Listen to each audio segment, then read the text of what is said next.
Video करना। कैसा लग रहा है दर्द आंटी आपको? अब दर्द तो भैया बढ़िया है है ना? सही है, गर्दन में सही। दर्द था आपके? हाँ गर्दन में दर्द रहा है, अब पहली सही सिटिंग में सही हुआ? सही हुआ। दूसरी सिटिंग में ये गर्द यहाँ का शोल्डर का हाँ यहाँ पे सही हुआ, सही हो गया दर्द? बिल्कुल आराम है पूरा? हाँ बिल्कुल पूरा अब आराम है भैया। कितना % आराम होगा आपको? और 10वां 10 में से कितने नंबर देना चाहोगे आप? 8, 9, 7, 6 कितना? 6 नंबर है। 6 नंबर है। हाँ, सही है। 60% आराम है 100 में हाँ से। हाँ सही चलिए, है। अब ये चीज़ सब अभी आंटी की दूसरी सिटिंग है मेरे थ्रू वीडियो को। अब आंटी की दूसरी सिटिंग है, अब इनको आराम है, 60% आराम बता रही है।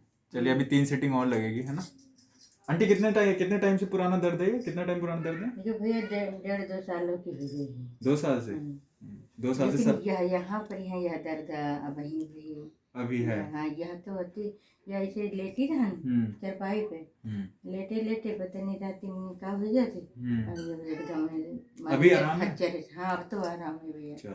चलो अब अभी 2 सिटिंग और करा लीजिएगा, सही हो जाओगे, ठीक है? चलो ठीक। तो दिन हरी रंग का ठीक है आंटी, है? चल बेटे बस कर।